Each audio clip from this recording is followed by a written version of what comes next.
સુરત જિલ્લાના બારડોલી નજીક ધુલિયા ચોકડી પાસે આવેલા ભંગાર અને પ્લાસ્ટિકના ગોડાઉનમાં વહેલી સવારે ભીષણ આગ ફાટી નીકળી। આગ એટલી વિકરાળ હતી કે તેના ધુમાડાના ગોટે ગોટા 2 કિલોમીટર દૂરથી પણ દેખાઈ રહ્યા હતા।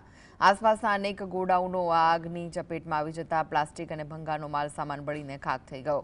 પરિસ્થિતિની ગંભીરતા જોતા પ્રાંત અધિકારી દ્વારા આ ઘટનાને મેજર કોલ જાહેર કરવામાં આવ્યો। આગ પર કાબુ મેળવવા માટે બારડોલી, કામરેજ, વ્યારા, પીપેલ અને હોજીવાલા સહિતની 10 થી વધુ ફાયર ફાઇટરની ગાડીઓ ઘટના સ્થળે પહોંચી। ગોડાઉનમાં પ્લાસ્ટિકનું પ્રમાણ વધુ હોવાથી ફાયર વિભાગને આગ બુઝાવવામાં ભારે મુશ્કેલી પડી। પોલીસ અને વહીવટી અધિકારીઓ પણ સ્થળ પર હાજર હતા।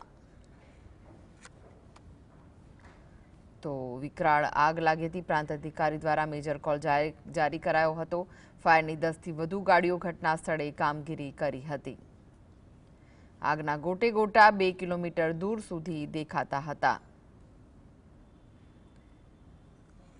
આગને બુઝાવવા માટે ફાયર ફાઇટરોને ઘણી જહેમત ઉઠાવવી પડી હતી, કારણ કે પ્લાસ્ટિક હોવાથી આગ પર કાબુ મેળવવો ઘણો મુશ્કેલ સાબિત થયું હતું। આસપાસના અનેક ગોડાઉનોમાં આગની ઝપેટમાં આવી જતા પ્લાસ્ટિક અને ભંગારનો માલ સામાન બળીને ખાખ થઈ ગયો હતો। પરિસ્થિતિને ગંભીરતાને જોતા પ્રાંત અધિકારી દ્વારા આ ઘટનાને મેજર કોલ જાહેર કરવામાં આવી હતી। આગ પર કાબુ મેળવવા માટે બારડોલી હોય, કામરેજ, વ્યારા, પીપેલ અને હોજીવાલા સહિતની 10 થી વધુ ફાયર ફાઇટરની ગાડીઓ ઘટના સ્થળે પહોંચી ગઈ હતી।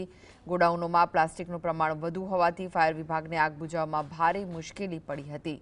તો પોલીસ અને વહીવટી અધિકારીઓ પણ સ્થળ પર હાજર છે। જીએસટીવી પર આપ એક્સક્લુઝિવ દ્રશ્યો જોઈ રહ્યા છો। આગની ઘટના સામે આવી હતી।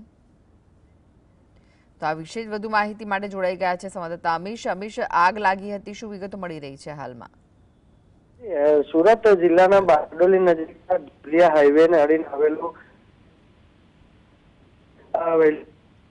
ઘટના બની હતી। આગ મોટા પ્રમાણમાં કચરાનો જથ્થો ત્યાં ભંગારનો સામાન હોવાથી અન્ય 4 આગે લપેટમાં લીધા હતા। સૌપ્રથમ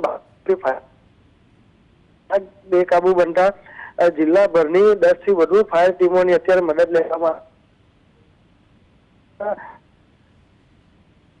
જાહેર કરવામાં આવ્યો છે, પરંતુ ભંગારનો સામાન વધુ હોવાથી અત્યારે ફાયર વિભાગને આગ પર કાબુ મેળવવા માટે ભારે મુસીબત પડી રહી છે। જી, આભાર માહિતી આપવા માટે।